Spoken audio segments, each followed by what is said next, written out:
Dan studenata obeležava se 4. aprila. Tim povodom u Akademiji strukovnih studija u Trsteniku održana je svečanost i Dan otvorenih vrata za sve srednjoškolce koji su potencijalni brucoši ove visokoškolske ustanove. Ovaj specijalan dan za naše studente smo rešili da upriličimo i našim budućim studentima, tako da danas na ovaj poseban i vrlo značajan dan za našu školu imamo organizaciju manifestacije otvorenih vrata. Veliko je interesovanje za vašu školu, a dosta toga imate i da ponudite. Pa jeste, onako kako, bar do sada u zadnje vreme, kako je upis prošao, bili smo zadovoljni, imamo zainteresovanu decu, kako iz našeg grada, tako i iz okruženja.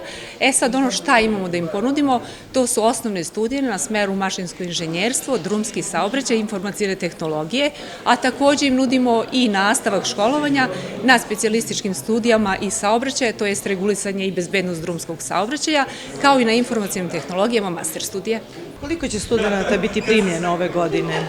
Pa ove godine će biti verovatno 85 budžetskih studenta i verovatno 120 na samofinansiranju, 30 na specijalističkim, isto toliko na master studijama. Još uvijek nije konkurs izašao, tako da nisu ovo precizni brojevi, ali eto, okvirno toliko. Na početku se direktor škole Goran Miodragović obratio skupu i pozdravio sve prisutne.